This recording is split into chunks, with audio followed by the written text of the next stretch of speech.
Bismillahirrahmanirrahim. Alhamdulillahirabbil alamin. Allahumma shalli wa sallim ala sayidina Muhammadin miftahi babi rahmatillah adada ma fi ilmillah salatan wa salaman daimain bidawami mulkillah wa ala alihi wa sahbihi. Allahumma shalli ala sayidina Muhammadin salatan taftahu biha lana futuhal arifin wa tufaqihuna biha fid din wa ala alihi wa sahbihi. Assalamualaikum warahmatullahi wabarakatuh.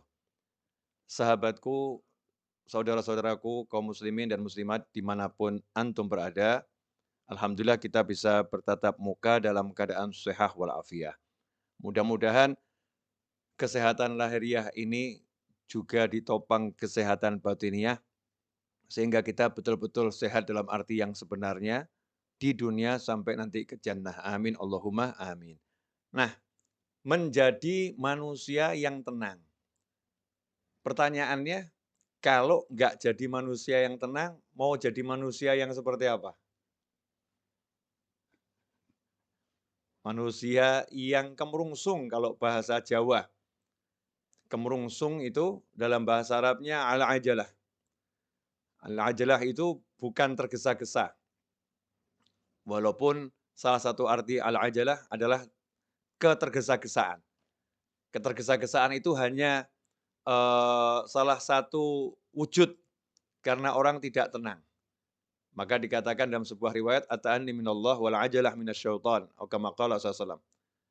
Bersikap tenang itu adalah berasal dari Allah, wal ajalah dan bersikap tidak tenang, lawannya ata'anni tadi, bersikap tidak tenang adalah dari setan. Karena itu kalau kita pengen jadi manusia yang hidupnya itu selalu dalam naungan Allah Ta'ala, pertolongan Allah Ta'ala, rahmatnya Allah Ta'ala, maka kita harus bisa menjadi manusia yang tenang. Nah, caranya bagaimana? Ini yang akan kita bahas bersama. Insya Allah, doakan saya dikasih ilmu yang manfaat, sehingga antum bisa mendengarkan, dapat ilmu yang manfaat, dan manfaatnya berkelanjutan sampai ke jannah. Amin. Allahumma amin. Walaupun pertemuan kita sesaat, pertemuannya nggak lama, mudah-mudahan manfaatnya selama-lamanya. Amin.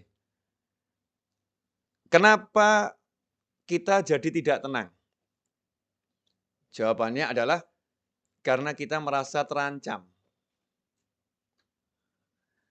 Terancam jabatannya, jadi nggak tenang.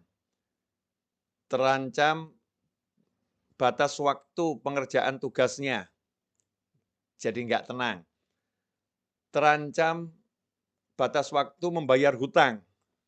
Sudah tiba waktunya, duitnya belum ada, jadi nggak tenang. Ya, semua keterancaman itu membuat kita jadi nggak tenang. Kenapa kita jadi nggak tenang ketika terancam? Karena kita bergantung pada sandaran yang tidak boleh dijadikan sandaran. Jadi kita menggantungkan harapan kepada sandaran-sandaran yang tidak boleh dijadikan sandaran. Di mana Allah telah mewahyukan di dalam surat Al-Ikhlas, "Qul huwallahu ahad, Allahus samad." Katakanlah, hanya Allah yang Maha Esa. Kalau bahasa lugasnya, yang ada itu cuma Allah, yang lain nggak ada. Yang ada cuma Allah, yang lain nggak ada. Bosmu yang nggak ada, kemudian partnermu yang nggak ada, tabunganmu nggak ada, kepandaianmu nggak ada, semua nggak ada. Yang ada itu cuma Allah Ta'ala. Yang berlangsung itu ya hanya keputusannya Allah Ta'ala. Yang berkuasa ya hanya Allah Ta'ala. Yang bisa mengizinkan sesuatu terjadi hanya Allah Ta'ala. Yang bisa mencegah sesuatu agar tidak terjadi hanya Allah Subhanahu wa Ta'ala. Enggak ada yang lain. Qul huwallahu ahad. Katakan, hanya Allah yang ada. Cuman Allah. Nah, kalau sudah yang ada cuman Allah, Allahus samad. Allah adalah harapan, sandaran, Tuhan yang menjadi tempat bergantungnya segala sesuatu. Hanya Allah, nggak ada yang lain. Kalau udah begitu, kemudian kita jadi tercerahkan. Oh, yang bisa nolong hanya Allah. Yang bisa membantu hanya Allah. Yang bisa menyelesaikan masalah kita hanya Allah. Yang bisa ngasih kita rezeki hanya Allah. yang bisa hanya Allah. Yang mampu membuat jadi tidak bisa hanya Allah. Yang bisa mencegah hanya Allah, nggak ada yang lain. Disitulah kemudian kita menjadi tenang. Kenapa? Karena urusan sama Allah itu semua serba mudah. Nggak ada urusan sama Allah ruwet. Nggak ada susah. Semua serba mudah. Simple. Mau ketemu paling mudah ketemu Allah. Mau ketemu Habib Novel, susah. Ya mesti atur jadwal harinya. Udah harinya datang ke Solo, tiba-tiba Habibnya lagi ngaji online, nggak bisa nemuin tamunya. Ditunggu selesai ngaji online, tamunya ketiduran, Habibnya pergi ke mall, misal gitu kan ya. Wah tadi udah keluar Habibnya ke mall, susah nih mau nemuin Habib Novel. Muncullah kalimat, Habib Novel susah ditemuin. Tapi sejak kapan ada kalimat Allah susah ditemuin? Nggak ada. Nggak ada. Ngomong sama orang yang paling kita cintai, suami atau istri. Masya Allah. Untuk didengar itu susah. Udah ngomong sama suami berkali-kali, nggak pernah didengar. Udah ngomong sama istri ribuan kali, nggak pernah didengar. Tapi kalau ngomong sama Allah, nggak ada kata nggak didengar. Wa huwas sami'ul alim. Ya Allah maha mendengar, maha mengetahui. Allah mendengar. Iblis ngomong aja didengar sama Allah Ta'ala. Apalagi kita. Ya iblis tuh ngomong sama Allah didengar. Allah kalau udah maha mendengar itu nggak pilah-pilah. Yang ngomong itu wujudnya seperti apapun, wujudnya iblis, wujudnya setan, wujudnya siapapun, didengar sama Allah Ta'ala. Nggak dipilah-pilah. Allah maha mendengar. Jadi, kalau hubungan sama Allah, serba mudah. Diperhatikan nggak sama Allah? Allah maha melihat. Kira-kira Allah tahu perasaan saya nggak? Allah Al-Khabir. Ya. Sampai hal yang paling detil pun dari diri kita, Allah maha mengerti. Kira-kira Allah nanti berempati enggak sama saya ya? Huwar Rahmanur Rahim. Dia maha pengasih lagi maha penyayang. Lah yang enggak iman aja disayangin, apalagi yang iman. Huwar Rahmanur Rahim. Ya, dia Allah maha pengasih lagi maha penyayang. Saat itulah kita jadi tenang. Karena untuk berhubungan sama Allah kita nggak harus ke kanan, nggak harus ke kiri, nggak harus ke depan, nggak harus ke belakang, nggak harus naik, nggak harus turun. Tinggal ini, hatinya nyambung ke Allah, selesai. Nah, kalau udah begitu, jadinya tenang. Nggak punya duit, mau bayar hutang. Ini contoh kasus ya. Karena saya banyak yang WA saya gitu, Beb, mau bayar hutang nggak punya duit, gimana ini? Jawaban saya dibayar. Habib ini aneh bener nih, nggak punya duit kok suruh bayar. Iya dibayar. Bayar hutang ini kan ada prosesnya. Proses nomor 1, jangan pernah percaya sama siapapun yang mengatakan kamu mampu bayar hutang. Enggak. Katakanlah kepada siapapun, saya tidak mampu membayar hutang saya. Yang mampu bayar hutang saya hanya Allah Ta'ala, tapi saya akan bayar hutang saya. Tugas saya adalah berniat membayar hutang. Yang nanti membuat saya mampu bayar hanya Allah, nggak ada yang lain. Jangan pernah percaya tabunganmu mampu untuk bayar hutangmu. Wah itu nanti langsung diuji. Tabungannya tiba-tiba habis. Anaknya sakit, habis tabungannya. Selesai. Naudzubillah min dzalik. Jangan sombong. Wah saya punya tabungan banyak, saya punya aset banyak. Sombong amat kamu. Nah, Tuhanmu asetmu, tabunganmu. Sebentar dihancurkan sama Allah Ta'ala. Galaunya luar biasa. Jangan pernah mengandalkan siapapun dan apapun. Saya punya Allah, Allah akan lunaskan hutang saya. Saya berniat bayar hutang. Nomor 1 itu. Ya. Kemudian nomor 2 bagaimana? Minta. Jangan sombong. Yang penting usaha dulu. Salah kamu. Yang penting minta dulu. Karena usaha itu diantaranya memohon pada Allah Ta'ala. Itu usaha. Bagaimana Rasul mengajarkan suasana sebagai utusannya Allah? Utusannya Allah loh ini. Berarti kan wakilnya Allah. Saya kirim utusan ke rumah Ustadz Fakhrul Razi. Berarti wakil saya. Nah itu makna kesaksian bahwasanya baginda Muhammad SAW adalah Rasul, utusan. Ya. Rasul, utusannya Allah Ta'ala. Artinya semua yang dari Rasul nggak mungkin salah, karena semua yang dari Rasul dari Allah. Makanya kalau sampai mengatakan, ngapain memuliakan Rasulullah? Muliakan Allah, itu aneh. Memuliakan utusannya Allah, itu namanya memuliakan Allah Ta'ala. Kalau saya ngutus seseorang ke rumahnya Ustadz Fakhrul Razi, kemudian Ustadz Fakhrul Razi dikasih tahu, ini utusannya Habib Novel. Kemudian beliau mengatakan, saya hormati Habib Novel. Kalau kamu tidak, oh saya marah. Kalau mau hormati saya, hormati utusan saya. Itu saya utus, sudah saya pilih. Kan begitu. Saya utus, sudah saya pilih. Bukan sembarang orang yang saya utus. Sementara Allah katakan, Allah utus manusia yang terbaik sebagai penutup utusan di akhir zaman. Sampai kapanpun. Penutupnya adalah baginda Muhammad SAW. Utusannya Allah Ta'ala. Diberi utusan yang the best buat kita semua. Nah, bagaimana kita memperlakukan utusan Allah ini, SAW? Kita menganggapnya manusia biasa, naudzubillah min dzalik. Kita harus menempatkan biasa sebagai penghubung kita pada Allah Ta'ala. Kalau saya mau dekat sama Allah, ya beliau ini penghubungnya. Kalau saya mau sukses dunia akhirat, ya ini yang punya semua informasinya ada pada baginda Muhammad SAW. Karena Allah berbicara dengan kita semua lewat baginda Muhammad SAW yang membumikan ajarannya Allah Subhanahu Wa Taala kepada umat manusia. Nah, Rasul ternyata ngajarin mudah. Mau hutang mau lunas, siapa yang berhutang dengan niat untuk melunaskan hutangnya, maka Allah akan lunaskan hutangnya. Siapa berhutang dengan niat untuk tidak melunaskan hutangnya, maka Allah akan hancurkan hartanya. Kama qala sallallahu. Ngeri. Bukan cuman nggak lunas tuh, bahkan hancur hartanya. Bisnisnya akan remuk semua kalau niatnya nggak baik. Tapi kalau niatnya baik, mau melunaskan hutang, Allah akan melunaskan hutangnya. Nomor satu itu. Kemudian nomor dua, suruh baca doa. Banyak sekali doa dan amalan dari Nabi Muhammad SAW. Ada yang menjadi amalan dibaca tiap pagi. Ada yang dibaca tiap selesai sholat. Amalkan semua itu. Yang amalan pagi hari diamalkan untuk pelunas hutang. Amalan selesai sholat diamalkan untuk pelunas hutang. Ya, kemudian apa lagi? Melunaskan hutang orang lain. Maksudnya kalau kita punya piutang nih, kita punya piutang, ya kita jadi manusia yang juga baik sama orang-orang yang nggak bisa bayar. Dah, kamu saya lunaskan.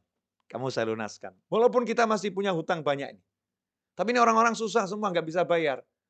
Kita lunaskan, lunaskan, lunaskan. Nah, nanti kalau kita udah begitu, ini tahap level awal dasar udah kita jalankan, maka rahmat udah datang tuh. Rahmati qaribum minal muhsinin. Rahmatku dekat dengan orang-orang yang suka berbuat kebajikan, orang-orang ihsan. Nah, tahap berikutnya mulai usaha. Ini tadi ya semua kan satu paket ya, jangan dipilah-pilah. Jangan dikasih jarak 2 tahun kemudian baru usaha, bukan loh ya. Bukan urutan waktu 2 tahun kemudian, 3 tahun, enggak. Segera langsung, usaha. Ini usaha saya untuk melunaskan hutang saya dengan izin Allah Ta'ala. Nah, nanti Allah akan apa? وَالَّذِينَ جَاهَدُوا فِينَا لَنَهْدِيَنَّهُمْ سُبُلَنَا وَإِنَّ اللَّهَ لَمَعَ الْمُحْسِنِينَ. Janjinya Allah Ta'ala, وَالَّذِينَ جَاهَدُوا فِينَا, dan barang siapa sungguh-sungguh menempuh jalan kami, salah satunya ini, sungguh-sungguh menempuh jalannya Allah Ta'ala dalam melunaskan hutang. Itu kan ya, salah satu contoh. Walladzina jahadu fina lanahdiyannahum subulana. Maka kami akan tunjukkan, kami bimbing. Kalimatnya itu lanahdiyannahum dengan lam taukid, nun taukid. Kami sungguh akan bimbing dia menempuh jalan kami. Enggak suruh jalan sendiri. Allah enggak cuma kasih jalan, ini jalannya terus jalan sendiri, enggak. Jadi kalau hidayah itu selalu dengan bimbingan, guide, al-hadi. Selalu membimbing, enggak ditinggalkan. Dibimbing untuk menempuh bukan satu jalan, jalan-jalannya Allah Ta'ala. Sehingga orang yang sudah menerapkan syariatnya Nabi Muhammad SAW tidak akan pernah kehilangan ide, tidak akan pernah kehabisan cara, tidak akan pernah kehabisan jalan, karena Allah bukan bimbing dia satu jalan, Allah akan bukakan miliaran jalan. Nih, nih, nih, nih, nih. Nah kalau begitu ya tenang saja. Lawang dikasih tahu sama Allah solusinya segitu banyak kok. Masa nggak tenang? Bleng, bleng. Lah yang ada kan sekarang gimana? Pusing, mata gelap, nggak ada solusi. Gimana ini? Mentok, taunya cuma satu jalan. Jalannya apa? Cari duit. Lupa sama yang ngasih duit. Yaitu Allah Subhanahu wa Ta'ala. Nah ini tenang ini kalau kita mau kembali pada Allah Subhanahu wa Ta'ala. Kalau kita nggak mau kembali sama Allah, nggak bakal tenang. Apapun yang kita andalkan akan buat kita susah. Apapun yang kita harapkan akan membuat kita menjadi galau, resah. Tapi kalau kita kembali pada Allah Ta'ala, bersandar sama Allah Ta'ala, maka selesai masalah. Contoh, ini contoh bersandar sama Allah. Kita masih ingat betul dalam hadis disebutkan, ada 3 orang berteduh di dalam sebuah gua, ya sebuah gua di sebuah bukit. Saat berteduh, tiba-tiba, ada batu yang jatuh dari atas gunung itu, menutup persis di mulut gua, tanpa celah. Ketiga orang di dalamnya tidak bisa keluar. Batunya besar. Ya naluri manusia berusaha menggeser batu. 3 lelaki perkasa menggeser batu yang besar. Gotong royong bertiga itu dorong, batunya enggak gerak, orangnya yang terpental. Dup, wah, orangnya yang gerak, batunya enggak. Kenapa seperti itu? Karena batunya terlampau besar. Apa yang dilakukan? Apakah bersandar pada kekuatannya? Apakah bersandar pada tenaganya? Itu yang menyelesaikan masalah? Apa kemudian berharap ada orang nanti yang bawa traktor, buka nyingkirin batunya, itu menyelesaikan masalah? Enggak. Yang diajarkan oleh Nabi Muhammad SAW saat itu adalah langsung kembali kepada Allah Ta'ala. Udah jangan mikir manusia lagi, udah kayak gitu kok mikir manusia. Ya siapa tahu ya nanti ada manusia di luar nolong saya, siapa tahu ada, siapa tahu ada, siapa tahu ada. Ya yang pasti ada kan Allah, kalau yang lain kan nggak ada. Lah ngapain mikirin yang nggak ada, yang ada nggak dipikirin? Kan bodohnya kita luar biasa. Nah, kan Allah ada, selalu ada. La ilaha illallah Muhammadur Rasulullah SAW. Maka saat itulah yang satu mulai ngomong. Ini hadisnya kan panjang tuh ya. Saya ambil poin singkatnya saja. Ya Allah, saya pernah ya mencintai seorang wanita. Cinta luar biasa. Dia saya ajak zina. Selalu menolak. Suatu ketika akhirnya dia butuh duit, dia mau. Nah, ketika dia sudah mau saya ajak zina, uang udah saya serahkan karena dia butuh duit tadi untuk kepentingan keluarganya yang mendesak. Tapi dia ini orang yang baik, terus dia bilang sama saya gitu, takutlah sama Allah. Akhirnya saya tinggalkan dia, uangnya nggak saya ambil, dia saya tinggalkan karena saya takut sama kamu ya Allah. Kalau ini ikhlas karena kamu ya Allah, tolong ya beri kami jalan keluar dari masalah ini. Yang terjadi apa? Batu yang gede bergeser tanpa ada yang geser. Cuman belum cukup. Karena Allah ingin mengajarkan kepada yang lain. Ini kan masalah berjamaah. Masa yang dikasih solusi cuma satu orang, yang lain enggak. Maka yang lain disuruh juga, ayo kalian gimana? Yang satu, saya ini sama ibu saya, ya cerita yang cukup cukup populer nih hadis ini. Yang satu saya sama karyawan saya. Akhirnya berkat tiga-tiga ini minta tolong sama Allah dengan ya tawassul pada amalan yang dipersembahkan untuk Allah Ta'ala. Hasilnya apa? Tergeser batu itu, selesai. Jadi sebetulnya mudah ya nyelesain masalah itu. Ngerayu Allah. Ya suruh ngerayu Allah aja kok nggak bisa ngerayu suaminya, Masya Allah. Sampai nangis-nangis. Ya nangis, ngerayu suaminya. Nggak dikasih. Tolong yang beliin handphone yang. Udah nangis nggak dikasih. Sakit itu. Ngerayu istrinya. Ayo yang pindah rumah gitu ya. Di rumah orang tua saya, ikut orang tua saya. Suaminya yang ngerayu istrinya. Sampai nangis. Istrinya tambah marah-marah. Pinter ngerayunya, gagal juga. Ya sakit hati. Nah ini kalau kita merayu Allah Subhanahu wa Ta'ala, Masya Allah, merayu Allah itu mudah. Allah itu dirayu dengan oleh hambanya itu senang gitu. Karena Allah maha mencintai. Ya Allah maha mencintai. Jika kalau ada yang merayu Allah, Allah senang. Ya tinggal kita bermanja-manja sama Allah Subhanahu wa Ta'ala. Ya Allah, wah cari duit susah ya Allah. Ini kata orang-orang cari duit susah ya Allah. Tapi kalau carinya dari kamu nggak pernah susah kan ya Allah. Ya, please ya Allah, ini saya lagi mau jualan barang nih ya Allah. Cuman hasilnya nggak banyak ya Allah. Saya mau jualan kamera, hasilnya paling 8 juta ya Allah. Cuman saya minta rezekinya 1 miliar ya Allah. Malaikat ketahuan, ini manusia yang pinter ini. Yang lain ngomong sama dia, ini orang ngelamun. Jual barang 8 juta kok minta rezeki 1 miliar. Ini orang ngelamun ini. Ini kata manusia yang ngelamun. Malaikat bilang, ini orang pinter ini. Karena dia mintanya sama Allah, bukan sama kamera yang mau dia jual. Dia mintanya sama Allah Subhanahu wa Ta'ala. Subhanallah. Tiba-tiba kameranya nggak laku, duitnya datang banyak. Dus, dus, dus. Ya, tiba-tiba. Nah, dari mana itu? Wa may yattaqillaha yaj'al lahu makhrajan wa yarzuqhu min haitsu la yahtasib. Siapa bertakwa kepada Allah. Jadi jangan terbiasa sama teori-teori yang diajarkan sama yang mengajarkan itu loh. Tapi terbiasalah dengan bukan teori, tetapi hukum pasti dari yang maha menciptakan kita semua, yaitu Allah Subhanahu wa taala. Hukum pasti dari utusannya Allah Subhanahu wa taala, yaitu baginda Muhammad SAW. Yang lainnya itu teori. Kalau Rasulullah SAW adalah hukum pasti. Kalau Allah hukum pasti. Teori banyak salahnya, perlu diuji. Tapi kalau hukum pasti, nggak mungkin salah. Karena itu wahyu ilahi dan sabda Nabi Muhammad SAW. Enak kan? Allah bilang nih sama kita semua. Ya, tapi yang diajak bicara yang iman loh ya. Kalau nggak percaya ya terserah, bukan mukmin. Oh, kita ini mukmin semua kan. Nah, mukmin diajak bicara sama Allah. Kalau nggak iman ya ngapain saya ajak bicara? Ini yang diajak bicara yang beriman.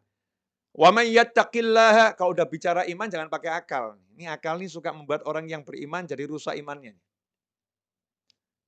Iman itu yang membedakan antara mukmin sama orang yang nggak mukmin.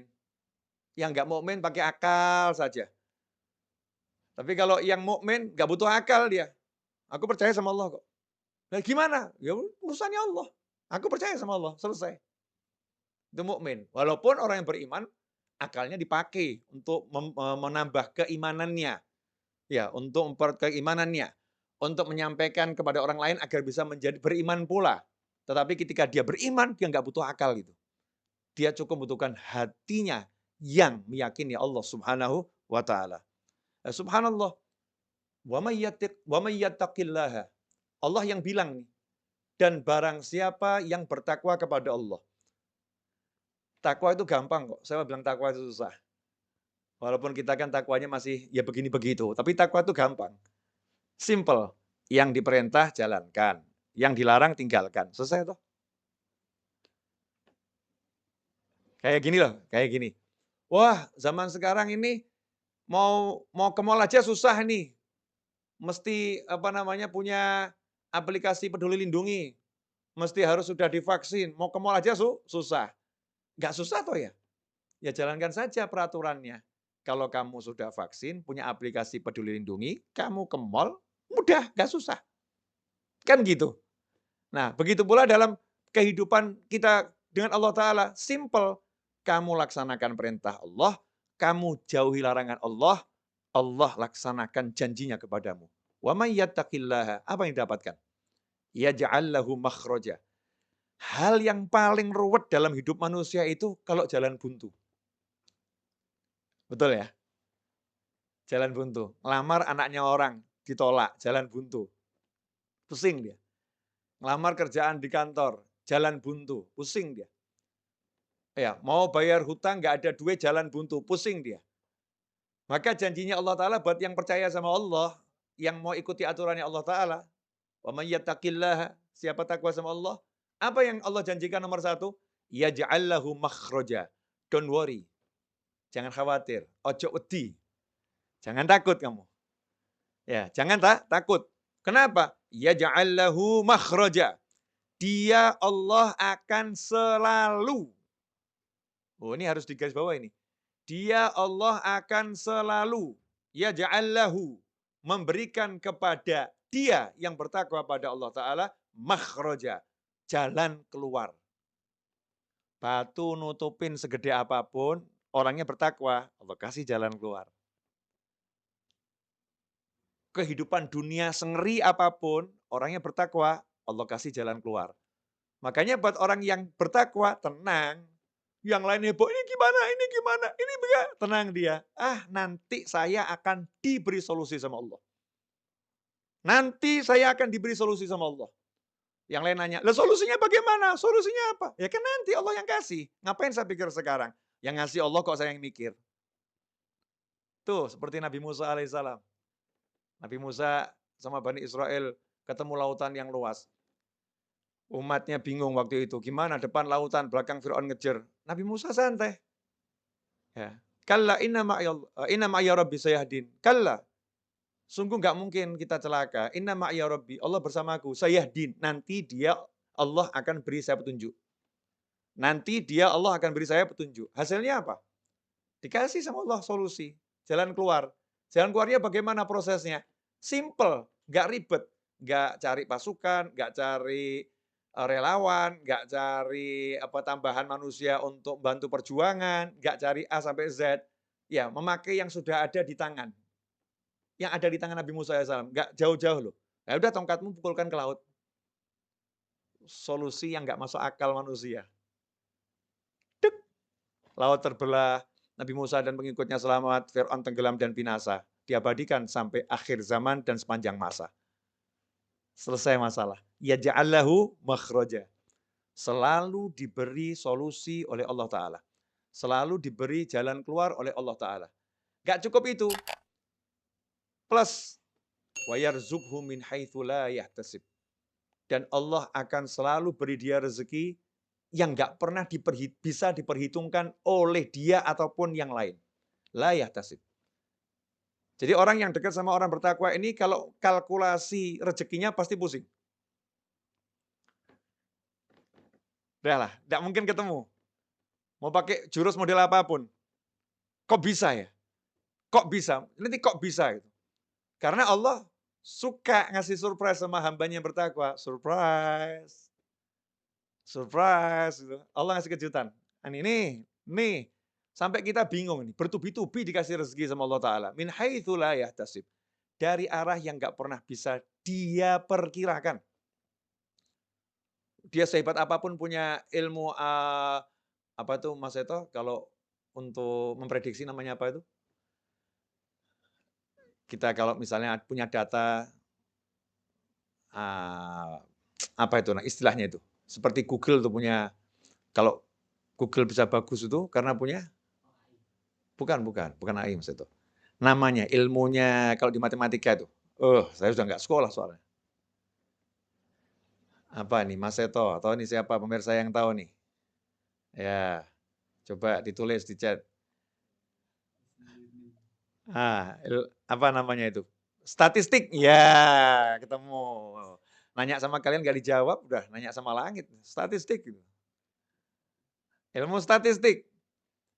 Ya, walaupun dia punya data yang lengkap, ya kehidupan Pak Yai ini dari umur sekian sampai sekian didata semua koleganya sampai terus dia perkiraan saya hari ini Pak Yai, Habib, Ustadz, ya Fulan atau Fulanah akan dapat rezeki dari arah sini. Allah akan kasih arah yang lain. Yang ngasih aku bukan statistikmu. Aku udah bilang, yaj'allahu makhraja wa yarzuqhu min haitsu la yahtasib.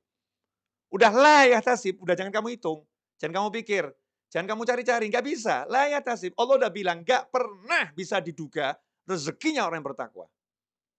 Nggak bisa, itu Allah menunjukkan kemampuannya memberi rezeki. Allah menunjukkan kuasaannya dalam beri rezeki. Allah menunjukkan otoritasnya kepada manusia. Kamu nggak bisa, hanya aku yang bisa. Asyik itu.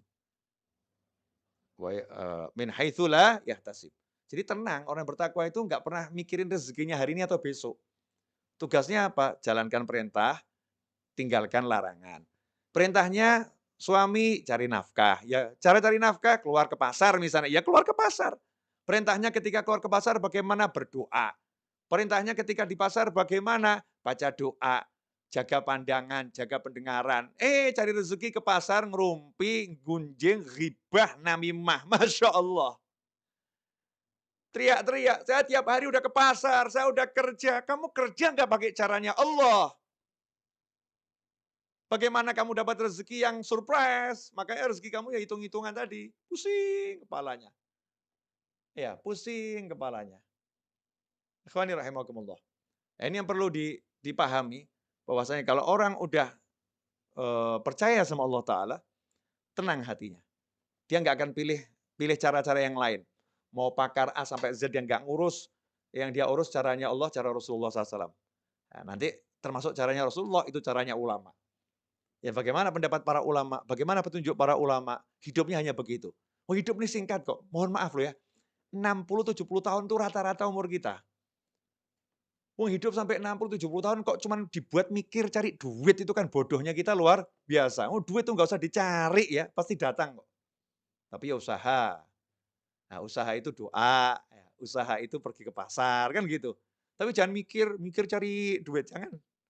Habis energi. Ya, sayang. Mikir cari solusi. Nah ini juga kebodohan kita. Solusi kok dipikir, solusi itu diberi. Yang beri siapa? Ya ja'allahu makhraja, yang beri Allah, yang ngasih masalah Allah, yang beri solusi Allah. Selesai. Loh, cara mintanya sama Allah bagaimana? Ya, cara mintanya takwa, gampang. Jalankan perintah, jauhi larangan. Selesai.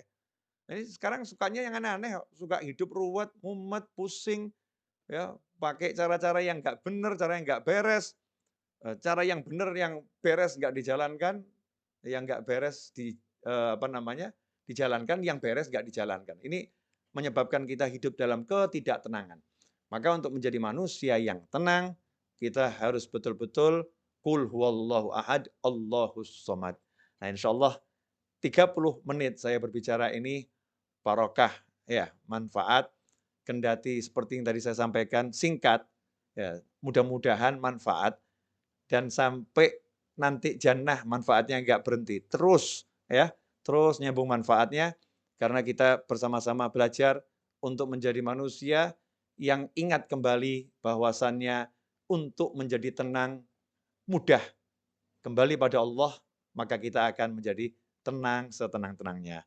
Jazakumullah khairan Ustaz Fakhr Razi atas waktunya, atas kesempatannya.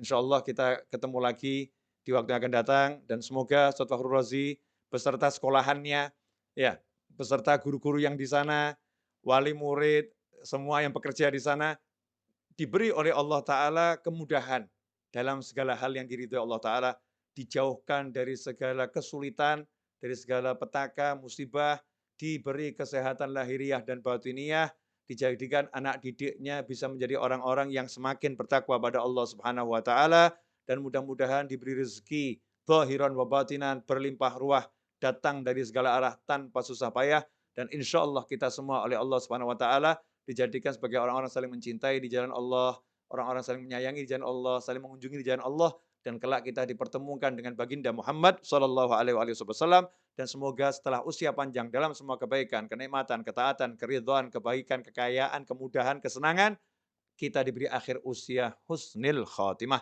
Wassallallahu ala sayyidina Muhammadin wa alihi wasallam walhamdulillahi rabbil alamin. Amin. Walafu minkum, saya undur diri, Ustaz Faurozi dan kawan-kawan. Insyaallah kita bertemu kembali di lain kesempatan. Wassalamualaikum warahmatullahi